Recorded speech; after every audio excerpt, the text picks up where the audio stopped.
the second half. So, I hope everything's good. All right. So, the second part of my talk, I'm going to delve into the standards for rehabilitation set by the Secretary of the Interior. These are the concepts that we use to evaluate all tax credit projects, not only income producing, but also non-income producing. So I talked a little bit about what rehabilitation is earlier in the slideshow, but to return to that briefly, the National Park Service recognizes 4 general treatment methods for historic properties. You see those here in the screenshot from this 1996 documentary film they put out, Working on the Past. You can find it on YouTube.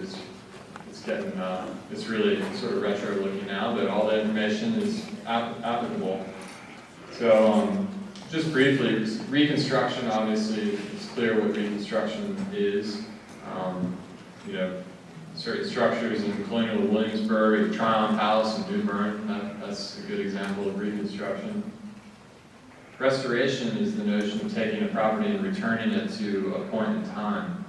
So, for example, the Biltmore House or the Renola House or Mount Vernon, these places are made to look like they might have looked in, the time of their owners.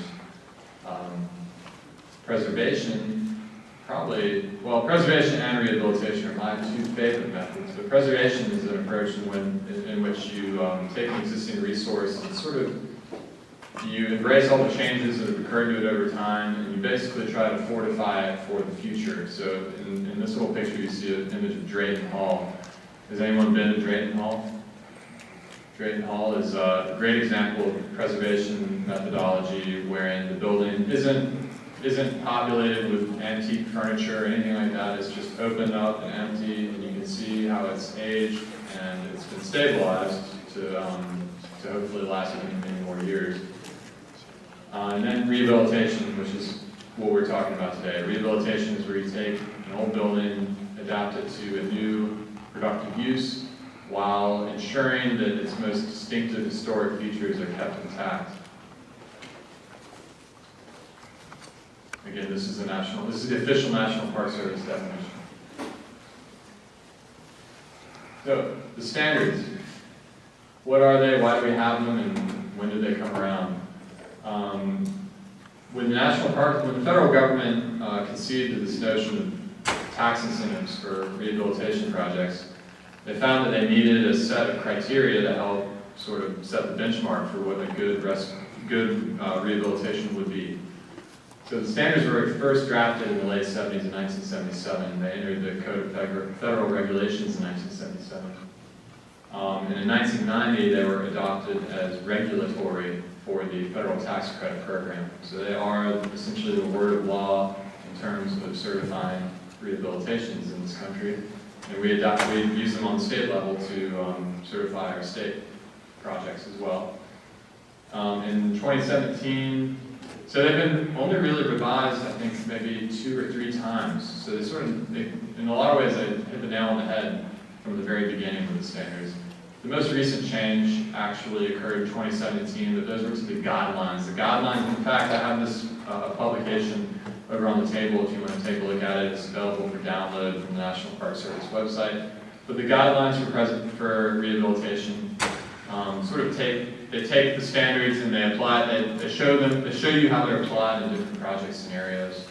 So I'd really recommend perusing either that book or the PDF online to get an idea of how the standards are applied in real life situations.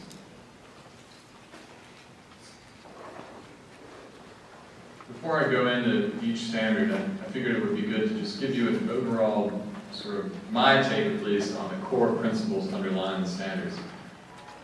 I have a picture of Hippocrates, the Greek physician, on this slide because you might know the Hippocratic Oath, is that what they call it, in medicine? First, do no harm. That is a core principle underlying the rehabilitation standards as well. Do no harm to your historic building. Whatever you're planning to do to it, try to avoid steps that would in some way compromise the existing material that you're working with. First, do no harm. Second, know your resource. Understand its significance, and that will help you understand its historic character. The best thing you can do, I think, when approaching any rehabilitation project is to read the National Register nomination that corresponds to that property. If it's individually listed. If it's not individually listed, if it's in a district, read the district nomination.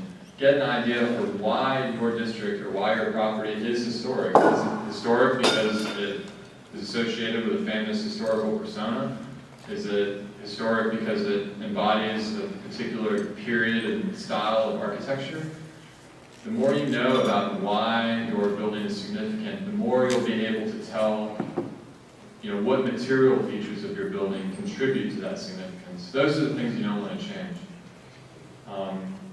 Or if you do change, you want to be very, very discerning and careful about how you do it.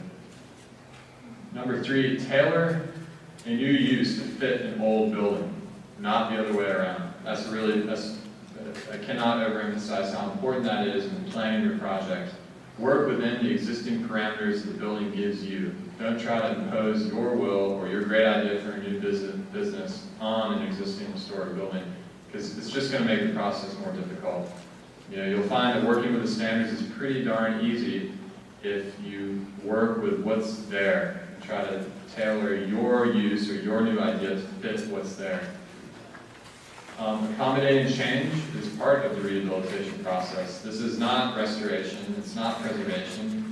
We understand that when a building is rehabilitated and put into a new use, certain things have to change. So as you'll see, the standards do allow for a certain bit of change. And finally, the notion of reversibility. In a lot of ways, I feel like this is sort of just being modest with your building. Don't impose your ego on your building. Anything you do to your building, likely that thing's going to be standing 80 to 100 years from now, and someone else is going to have to deal with it. So whatever changes you make, plan them so that in theory, they can be undone in the future. This is a screenshot from Monty Python, History of the World. That scene where Mel Brooks has 15 commandments and he drops 5, he's left with 10. I like to make the analogy, the standards, there are 10 of them. I'm not sure if they did that on purpose, but I like to sort of call them the 10 commandments of the preservation world.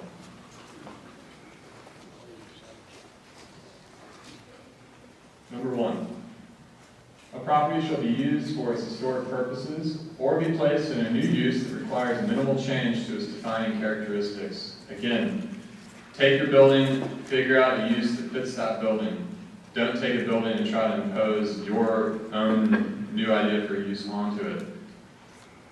Some great examples from North Carolina. This is the tractor building in Salisbury. An old gable roof, sort of industrial space, wide open, steel truss. Perfect space to put brewing equipment. You want to do something that's not going to involve ripping up the roof or totally partitioning off of wide open space. Industrial buildings, typically characterized by big open spaces. They're great for industrial use, and brewing is an industrial use. You also see a lot of textile mills, furniture mills, et cetera, that are rehabilitated for multifamily housing or office use. This is I believe this is Golden Belt tobacco from Durham. And in this case, they've introduced partition walls that are about 4, 5, 6 feet in height, so as to maintain the open character of the interior volumes of space. On the right-hand side is a cross-section, the rendering architect that shows this. This is a perfect example where you take an existing resource and you try to work within the resource, try not to disrupt what you've inherited. Number 2, this is among the most important standards possibly. The historic character of a property shall be retained and preserved. Again, this goes back to understanding what the significance of your resource is, and then figuring out what material components of the building embody that significance. So those are the things you need to be really sensitive with, in either retaining them or preserving them for the future. Great example are windows. It's an old cliche of the preservationists they're militant about windows. Well, I do care pretty deeply about windows because I've found that on most buildings, and I'll talk about this in a couple slides from now, windows are just such an important exterior feature of a building. And oftentimes you only realize it once they're gone, what you're missing. And on the left-hand side is a farmhouse that's had vinyl replacement windows in it. And just truly, would anyone in here disagree with the fact that that is somewhat of a character-altering change to that building? Anybody? On the right-hand side is a great 2/2 window in an Italianate house. You have a question? Well, I just want to make a comment. I rented a house with buildings like the ones on the right, and when the owner renovated it, he tore out the supporting beams, put in the wider windows, and he replaced them. So then when the new people came in, they had to rebuild the structure of the walls to support the windows that were put in. That's a sticky situation. Yeah. So, yeah, not even to mention if you're doing structural damage to a building while you're replacing the windows, not a great idea. I'll talk a little bit more about windows when we get into substitute materials. But windows are a great example of typically historic, character-defining elements of a building that you need to be just aware of when you're planning a rehabilitation project. Number 3, each property shall be recognized as a physical record of its time, place, and use. Changes that create a false sense of historical development, conjectural changes should be avoided. I was in Lincolnton yesterday and came across, any of y'all know this shopping center just south of downtown? I just had to pull over and take a picture of it because in a lot of ways, not that it's an unattractive development per se, but it embodies, I feel like, what this standard is cautioning against. This is a shopping center that's probably built, as anyone know, maybe in the 60s, 70s, but clearly it's made to use, they're made to look sort of like it's given sort of a federal type of feeling. It's got the stepped parapet walls, it's got asphalt shingles that are sort of cut and made to resemble slate. This is what you want to avoid doing when you're working on an actual historic resource. You don't want to reconstruct it in a way that suggests a different time period or a conjectural change. You're not even sure if you're not even sure if this building ever even had a porch. You have no documentary evidence of that. And you put a porch onto it. This is, and maybe Jeff can talk more about this slide, but I borrowed this from an older presentation in our office. I've been told that this is the same house. On the left is before, on the right is after. Is that correct, Jeff? It's a pair of houses in Raleigh, and the one on the right used to look like the one on the left. They earlied it up. Right, so the house on the right-hand side, I was thinking it could be the same house because the road sign isn't there, but the house on the left is a triple A with a porch, has Greek revival elements to it. The house on the right has been made to resemble sort of like a salt box type house that you might encounter on Cape Cod.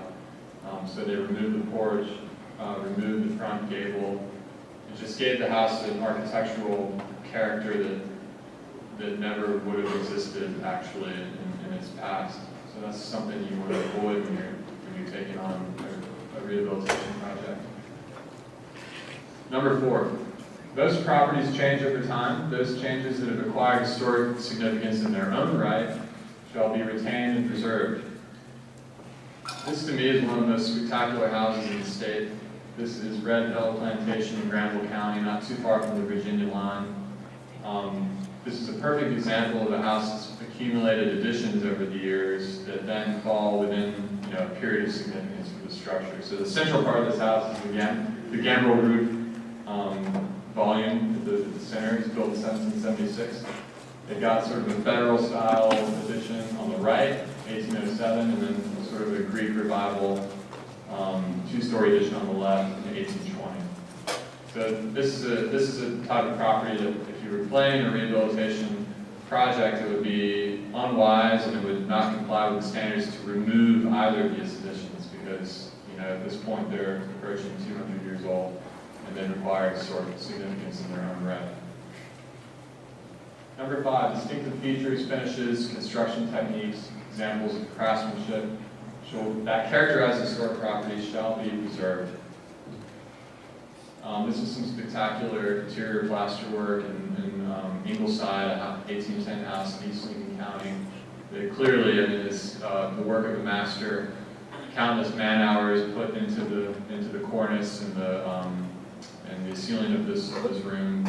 Clearly, you would not want to take a sledgehammer to this if you're planning a rehabilitation of this house. On the right is a wonderful curved window box in the staircase. Deteriorated historic features shall be repaired rather than replaced. Standard number 6, this is a big one. This is one that probably we reference possibly most often, more than any other standard. Where the severity of deterioration requires replacement, the new features shall match the old in design, color, texture, and where possible material. Replacement of missing features shall be substantiated by evidence, by documentary photograph, for example.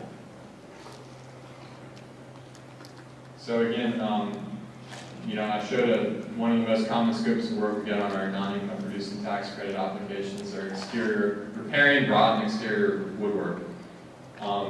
This is a project from Raleigh where you can see they've inserted some new boards of lap siding here to go along the sound material that was left that they've scraped and prepared for repainting.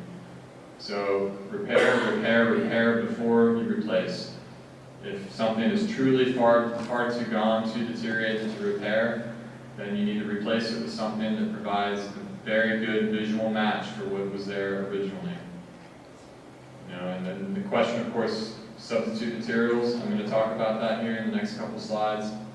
That comes up often. So when you're considering using a substitute material, you always have to think about standard 6. Have you done everything possible to repair what you inherited before you consider replacing it?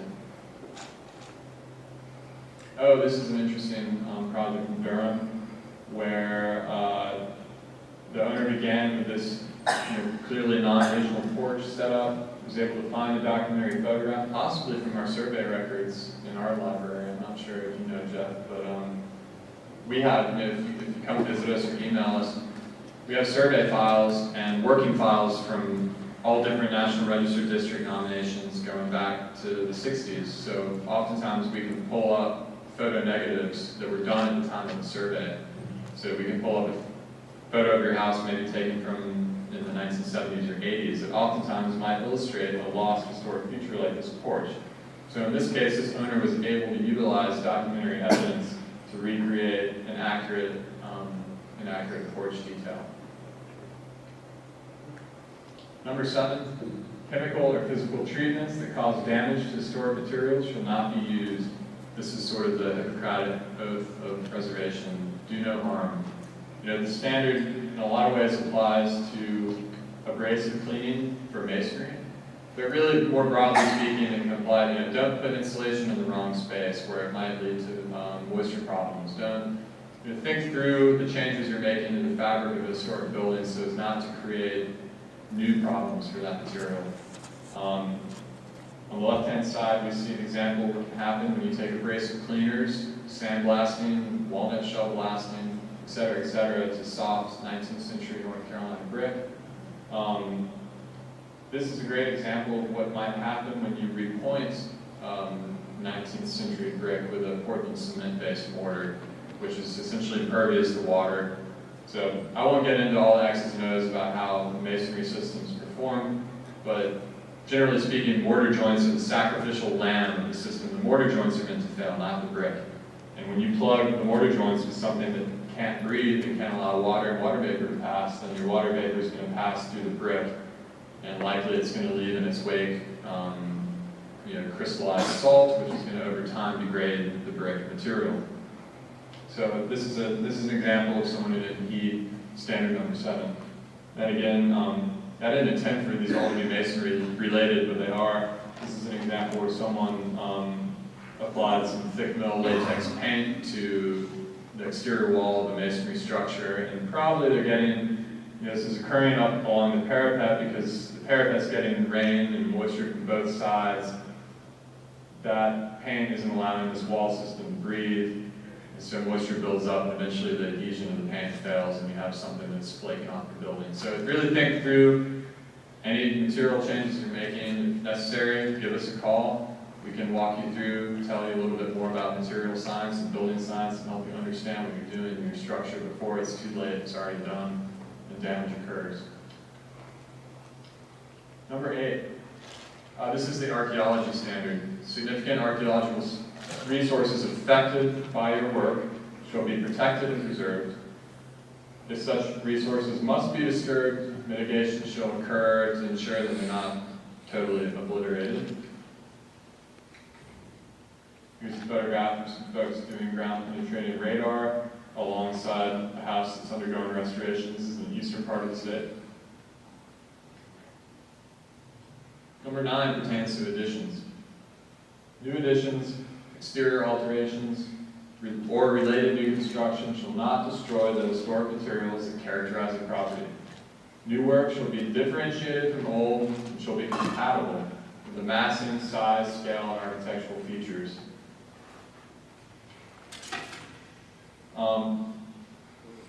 Again, this is actually a little illustration I carved out of the National Park Service document. It shows sort of the right way, theoretically, to plan an addition.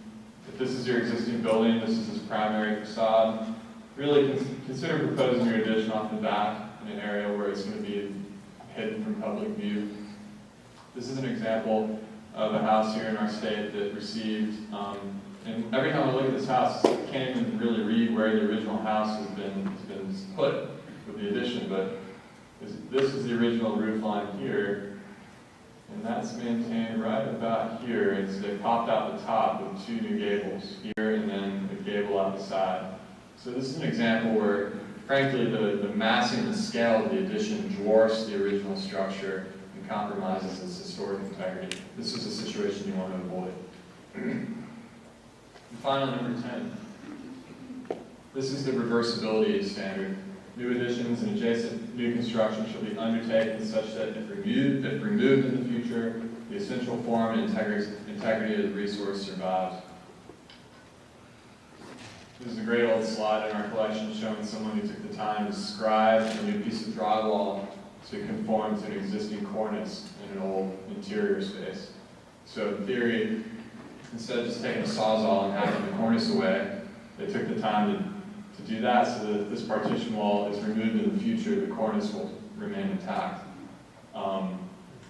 I debated whether or not to include this slide. I believe this is a property in Raleigh that was given aluminum siding over top wooden lap siding. And the addition of the siding would have been non-compliant with standards in the first place because, as you can see, it's not an accurate visual match. At least the person did this in a way so that in theory it was a reversible change. And indeed, later on during the tax credit rehab, that aluminum skin was removed, uncovering the siding below. So this would be a violation of multiple standards. One actually would be standard number 7, because by covering this building in an aluminum skin, you're inhibiting the ability of the wooden siding to dry, so there's mold problems and deterioration evident. But as I said, at least it's a reversible change, I guess. Remember, a project must meet all 10 standards to be certified. You can't meet standards 1 through 9 but fail number 10. So it's a holistic review. A project can be beautiful and still fail to meet the standards. And honestly, the addition that I showed you earlier wasn't too terribly offensive from a visual standpoint, but it still would fail to meet the standards and it would fail to certify as a tax credit rehab. When we talk about historic tax credits, there are no precedents because every building must be evaluated within its own unique circumstances, its own context, its own detailing. So it becomes very difficult to apply catch-all precedents or rules of thumb to this process. It really doesn't work like that. Every project that comes across our desks, we have to apply the standards to them based on the unique circumstances. Reversibility, although generally desirable, does not excuse the non-compliant alteration. Perfect example is this. This is in theory a reversible change, but as I was saying, it would not be standard compliant. Finally, the standards take precedence over building codes, warranty conflicts, change orders, arguments with your architects, a contractor who does the wrong thing when you're not looking. Whatever occurs on the ground, the standards have to be followed in order for your project to be certified. So, if you're considering a tax credit rehab, like I said, call us, consult us as early as you can in the process. We'll make it a lot easier. Choose an experienced team. If you need to hire an architect or engineer, seek out someone who has some experience. Most ideally in the tax credit program itself. If not, try to find someone who's worked with historic structures before, who knows a little bit about historic building methods. That goes for your contractor as well. As public employees, we cannot recommend certain professionals to find, specifically to you. However, we do keep in our office sort of a ever-evolving register of people in the trades, people in design, people in engineering that have qualifications and experience with historic structures. So you can always reach out to us, and we can provide you names of multiple people in your area. And finally, do not underestimate our website.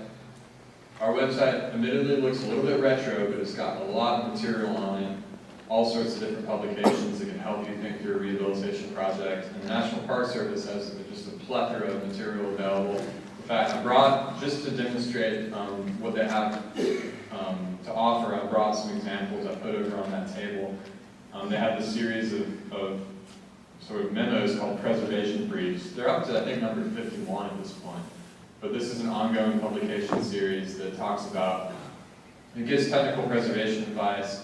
They have another bulletin called ITS, Interpreting the Standards, which is great. It takes different standards, the 10 that I reviewed with you, and gives specific case studies. It doesn't tell you where in the country these problems occurred, but gives case studies to show, well, this was a difficult situation.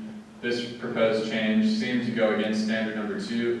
How do we find a solution? So just get on the National Park Service website. Everything's available for download via PDF.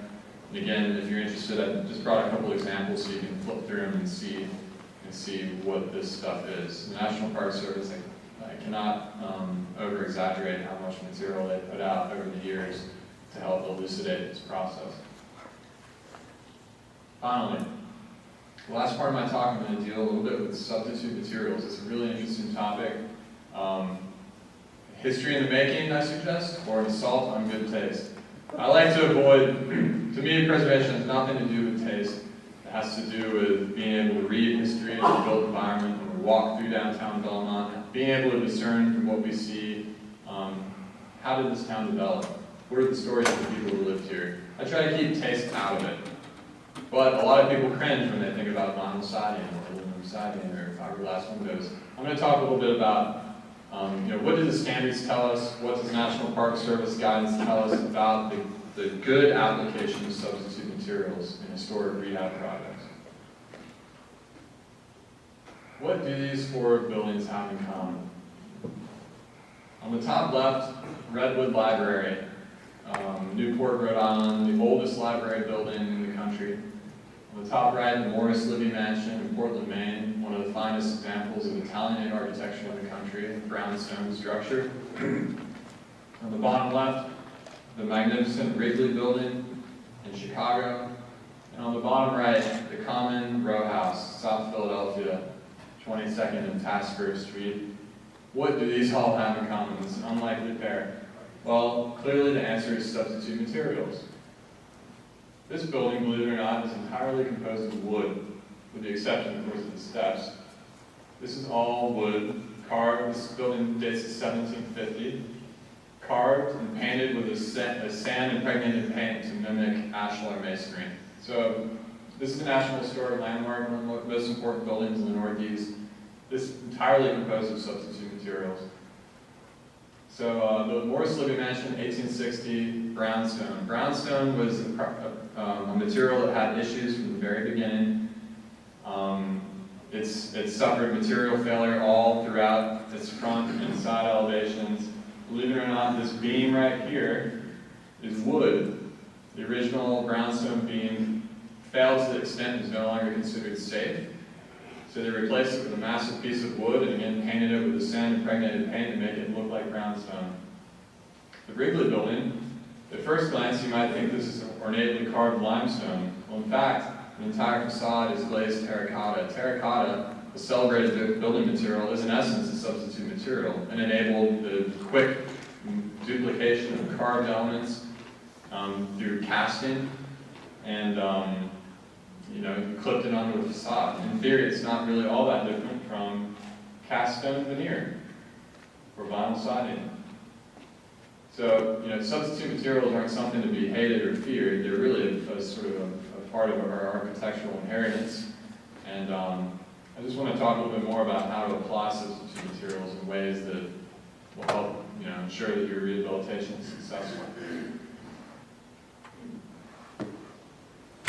The bad and the good of substitute materials. At their worst, substitute materials can radically change the building's appearance, and they can jeopardize its physical well-being. Extensive use of substitute materials can call into question the building's entire material integrity. But they're cost-effective. They enable us to easily duplicate details that might no longer be possible, given the realities of our world today and the way that construction is.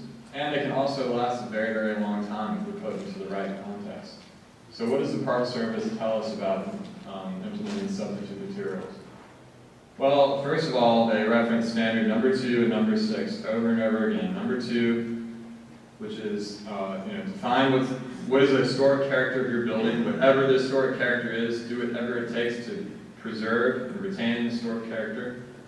Number 6, repair before you replace. After referencing those two standards over and over again, they say that in limited circumstances, substitute materials may be used if they comply with 2 different ideas. A, the appearance and properties of the historic materials are closely matched. B, no damage to the remaining historic fabric will result. What are these limited circumstances where substitute materials may be applied? Well, number 1, and this again is direct from Park Service guidance. Number 1, if the historic material is no longer available. This occurs most commonly with local quarries that have been tapped out and closed, so a particular building stone is no longer available from its original source. Number 2, unavailability of historic craft techniques and or a lack of skilled artisans to implement particular detail. This is true when it comes to ornately carved wooden features or ornately carved stone features. Number 3, the original historic building materials were inherently poor. The Morris Libby Mansion in Portland, Maine, good example. Brownstone from the beginning had material properties that were less than ideal, and so oftentimes the substituting brownstone with different composite mortar materials is acceptable in the eyes of the Park Service.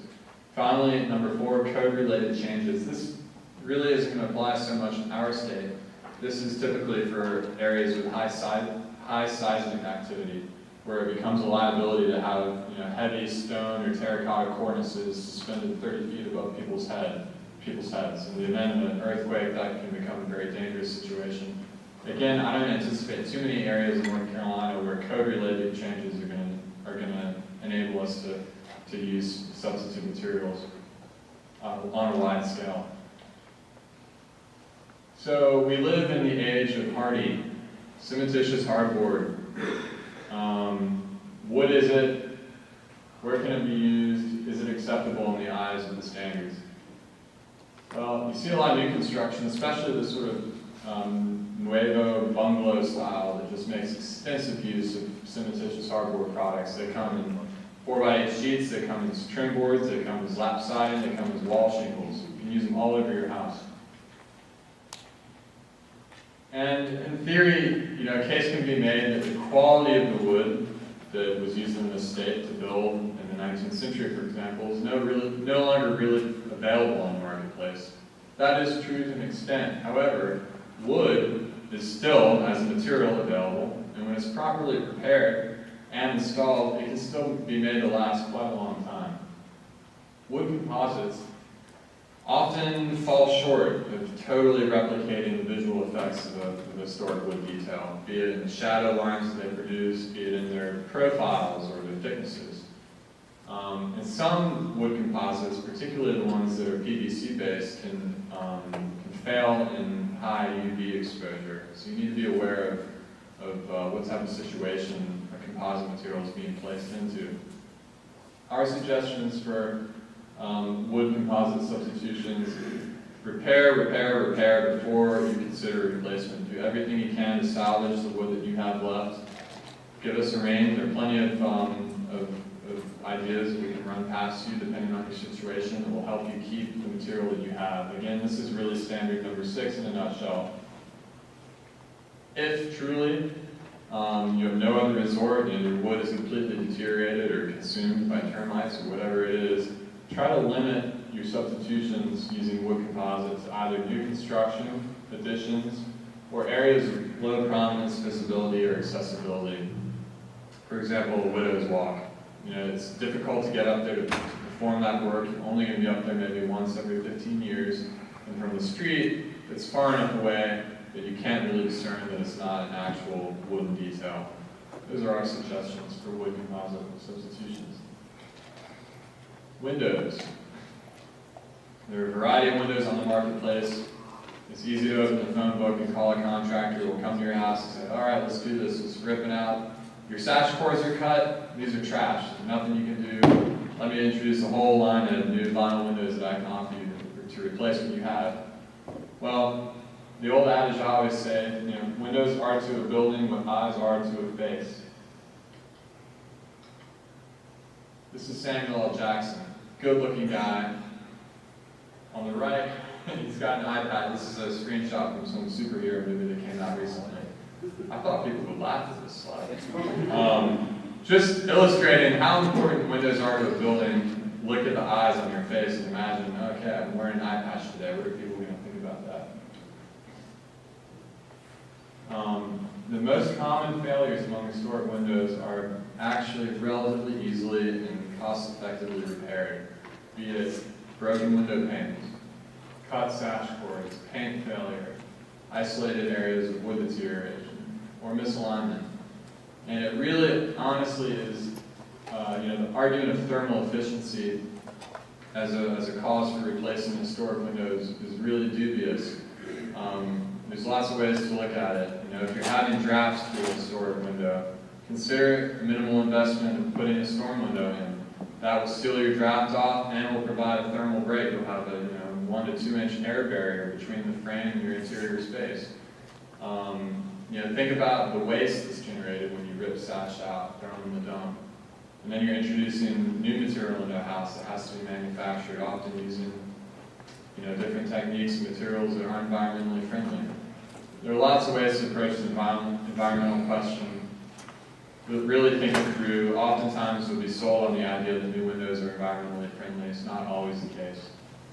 If, however, your window sash are truly too far gone to repair, it's important to do your very best to match the grille patterns, round style width, the trim details, and the month profiles of the historic window. We recommend try to go for all wood window replacements or aluminum clad exterior, wood interior. Really avoid, for your sake and the next person's sake, avoid fiberglass and vinyl. When you take a window that's been performing for 100 years and you replace it with material that's got a lifespan of maybe 20 years, you have to figure the cost over the long run. If you put $500 of labor per window opening in to just repair what you have and you get another 30 or 40 years out of it, you're really going to save money in the long term over a multi-$1,000 project replacing everything you have with a product that's going to need replacement again in 15 or 20 years. Think about the lifespan of what you've got, the lifespan of what a replacement's going to be. You're really just opening up a new can of worms for new maintenance down the road. And finally, some words on roofs. Now, the four limited circumstances that the Park Service gives for using substitute materials, two of them, in a lot of ways, can apply to roofs here in our state. Unavailability of historic materials. You see that to an extent sometimes with slate. And the unavailability of historic craft techniques for skilled artisans. This comes up occasionally when you're dealing with true standing seam roofs, possibly terracotta clay tile, possibly slate. It can be difficult to find contractors that are truly qualified for those installations. So you need to ask yourself, is repair the existing roof really not possible? How central is the roof to your building's historic character? Are there other details on the exterior that are arguably more prominent and more important than the roof itself? How visible is the roof from the street? Do you have a really shallow roof pitch on a 2-story building? Well, you can't see much of the roof. Do you have a very steep pitch on a 1.5-story building, so your roof is super prominent from multiple angles? Are you on a corner? You're on a corner lot. Can people see your house from multiple directions? And then finally, how close of a visual match does this composite material provide? Now, I was in Lincolnton yesterday, and on one block of the street, and I can't remember the name of the street, I saw actually 4 or 5 different houses that really illustrated well how successful roof substitute materials can be.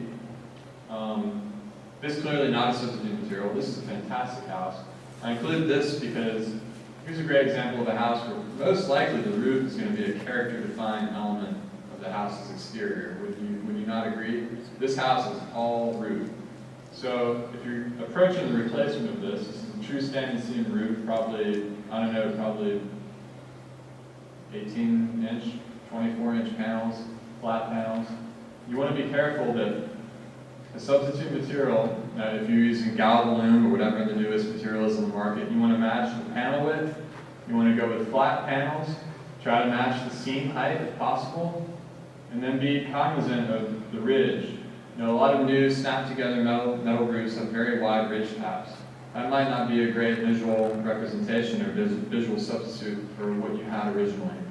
So I included this house because it's a great example where a roof is definitely a character-defining element of the building's exterior, and therefore any substitute material is going to need to be finely workshopped before you go with it. Here's another great house just a block away, where I would argue the roof again is a character-defining element of the design. If not because of the high visibility of this probably 8/12 pitch, then because of these incredibly eccentric and awesome dormers that are cut into it. I mean, your eye just goes immediately to this roof. This is a slate roof, so when if this person goes to replace the roof and they're considering a slate composite, they want to be really sure that the shingle size and the profile matches as closely as possible what they have, because this is a good example of a character-defining roof. This is a house also about a block away where there has been a replacement. And it's tough to say whether or not the roof is really a character-defining element in the building. My eyes are sort of drawn first to these triplet windows that occur on the front, as well as the polychromatic brickwork. But in my book, this is a great implementation of the substitute material. If this was originally a clay tile roof, I feel like overall the detailing on the ridge is pretty good. In my book, this would be an acceptable replacement. Another house in Lincolnton with a broad hipped roof with Courtright metal shingles. Yes? The previous slide that had the really ugly brick. Can you speak up, please? That slide right there where the brick is not particularly attractive, how significant is keeping it versus allowing someone to paint it? Ooh, painted brick. Painted brick is, Jeff, you want to take that one? So there are a few things the Park Service says for income-producing properties, and state law basically parallels what the feds say, is they say if you have a masonry building that's not painted, do not paint it. So that's the first thing. The other thing is you can cause damage to your building too, is what Brett's alluded to on other areas. Sometimes buildings may have been painted historically, where early 19th century through the mid-19th century, the firing process wasn't as good as it is today. So they may have painted it to try and reduce water intrusion into the building. But that's one of the few things that the standards and the guidelines really say you cannot do. Removing plaster to expose brick and painting masonry. And you said income, what about non-income? Same thing. We Either follow, non-income, Either or. we follow them, yeah. Yeah, in response to your comment, I would say a couple of things. First of all, attempt to try to divorce your own personal aesthetic preferences from the historic resource. So this brick might strike you as ugly. In a truly objective reading of this building, it's a characteristic that's in your face, like it or not. It's a character-defining element in my book. And it's clearly always been that way. It hasn't been painted previously. So to paint this would violate standard number 2, because you would not be retaining a historic, an element which defines your historic character, and it would really be in violation of standard 7, because covering the brick and paint is going to inhibit its ability to breathe and dry, and could lead to mortar failure, or you could start to see water intrusion on interior walls. Yes? I wanted to ask you, I have a horrifying example in mind of an old building, it's 100 years old, and it's original bricks, but about 20 years ago, the whole thing was painted on the outside. That is, the windows were painted over, the bricks were painted over. Now, the bricks have a color themselves that's very close to the color of the paint, but they're talking about, you can't blast the stuff off. What do you do with that? There's paint strippers and all. I mean, every building's going to be different. So you could strip it with something that wouldn't adversely affect the mortar and the bricks. Yeah, I mean, there's different materials. I mean, you don't want, what the standards tell you is use the least aggressive. That's going to do the worst. So you start with the gentlest means possible. If that doesn't do it, then you step it up.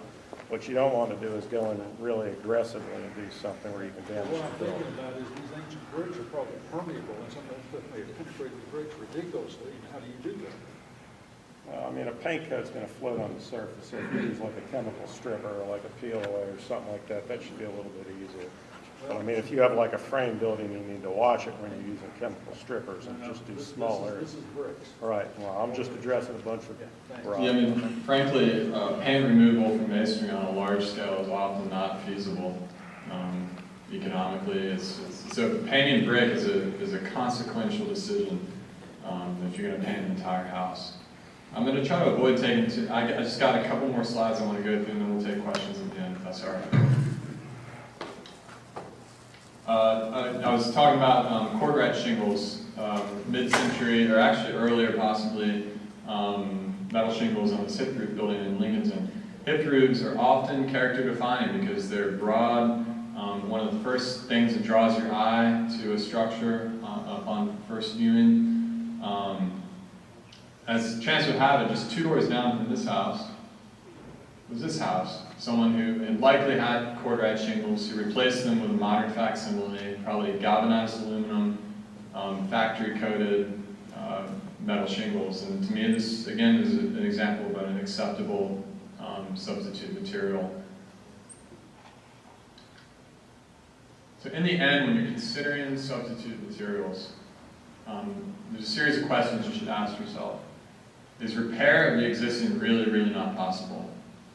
If you think no, well, think one more time. Or get on the phone and call us. Ask for help. Look at the National Park Service's preservation briefs. Really think it through. Do the 4 circumstances laid out by the NPS truly apply? Is the original material no longer available? Is the artisan's skill on the marketplace no longer available? Are there serious code violations you have to consider? What was the third one? Was the original material inherently flawed? Consider if any of those 4 circumstances apply to you. That probably don't. What defines your building's historic character? How will this substitute material affect it? How visible, how prominent is this substitute material going to be? How accessible is it? Do you understand the physical properties of the substitute material? Do you understand the context into which you'll place it? Is it going to have an adverse effect on the other materials around it? You got to know compatibility. You got to know whether or not it's going to influence other materials or cause systematic failures for the rest of your building.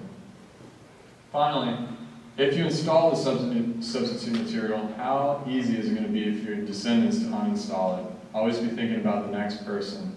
Buildings are inherited. They last longer than we do. So again, painting brick is a perfect example. That's something, once that's done, very, very difficult to undo. Finally, and this was really a slide for myself, I feel like all of us, when it comes to historic buildings, have pet peeves. One of my pet peeves is fiberglass. I really don't like fiberglass. I don't like fiberglass porch columns. I don't want to be able to knock on a column and hear a hollow sound. I just don't like it. Well, it turns out, when I was researching as part of the presentation, I found a picture. This. So I lived in Philadelphia for about 6 or 7 years. I love the city. This is Independence Hall, the former Pennsylvania State House. I've studied this building. I love this building. I had no clue that this clock tower was a big fiberglass shell put on wood framing. So keep an open mind. We're surrounded by substitute materials. It's a reality of architecture, and they can be done well. So try not to impose your own prejudices on a historic resource. That's it. So any other questions? I just want to tell you, this is all my contact information. Like I said, I'm going to get all the email addresses that Deborah collected. I'll send out my slides, maybe a couple other links of interest. But again, it's been a pleasure speaking with you all. We'll take any questions at this point.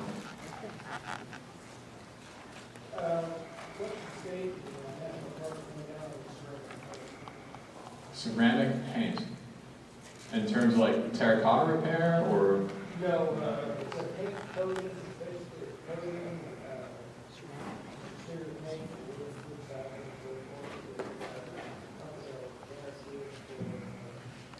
for 50 years. Huh. I would say, Jeff, are you familiar with ceramic paint for wood substrates? That is a material that's unknown, frankly, to me. I need to see specs on it or read more about it. Jeff? I don't have an opinion. I need to do some research too. I think everything's used for a specific reason, and it may be a secondary market, and it may not be the optimal use for a historic building. A new trend we see a lot in paint compatibility for wooden substrates is linseed oil-based paint, anything, the one issue really, and I won't get too deep into this, but one issue that cementitious hardboard is creating for the historic preservation world is increasingly exterior paints are being developed to mesh with cementitious hardboard and not paint, and not wood, rather. So these are like really intense cross-polymerizing, film-forming, paints that once they're on, that's an impervious barrier, and it doesn't matter if you're working with a cementitious substrate. So a concern of mine moving forward in the next 20 or 30 years is that paint formulation is going to become increasingly problematic for actual wood siding. So there is a lot of research underway into linseed oil-based paints. One of my colleagues, Reed Thomas, in our Eastern office in Greenville, has done a lot of experimentation with linseed oil paint. He'd be a good contact within our office for someone who specializes in paint. But ceramic-based paint, I have not heard about that. If you can, any information you have on it, if you would email it to me, I'd be appreciative. Yes? You mentioned earlier about painting brick. We had a recent request that was approved for. But you also mentioned turn-of-the-century brick. American Village across West Virginia's old location, their east side was more exposed to the weather, sun, whatnot. It was built, the entire building was built with pre-turn-of-the-century brick. And does brick, they tried everything in the old building. And the only choice they had left, you know, paint, or find some sort of clear seal. Because those brick are not fire problem. And that's the deteriorating. If you recall, we had a shop there where it wasn't going to be pointed, and the brick. Yeah. Part on the side of the building. And they went to a structural engineer who, he recommended it as paint. Then, four of these, correct, let it sit, and then do paint. I think paint brick has a lot to do with common sense. Common sense, you said? Yeah, I mean, one problematic I issue. don't like paint brick. One thing you'll see in downtown where you have buildings that burned or buildings that were demolished. This is an issue in Philadelphia all the time. Because Philadelphia is a city of row houses.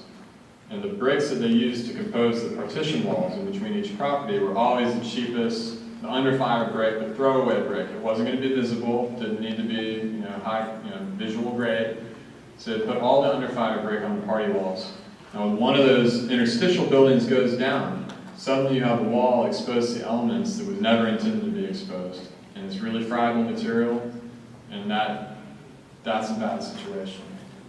And covering something with a film forming finish will keep moisture out, but if moisture gets into the wall system, as it's wont to do, it can't escape. So I would expect you to have problems around the foundation and around parapets. It's getting wet from the other side, and the painted surface is not going to be able to dry.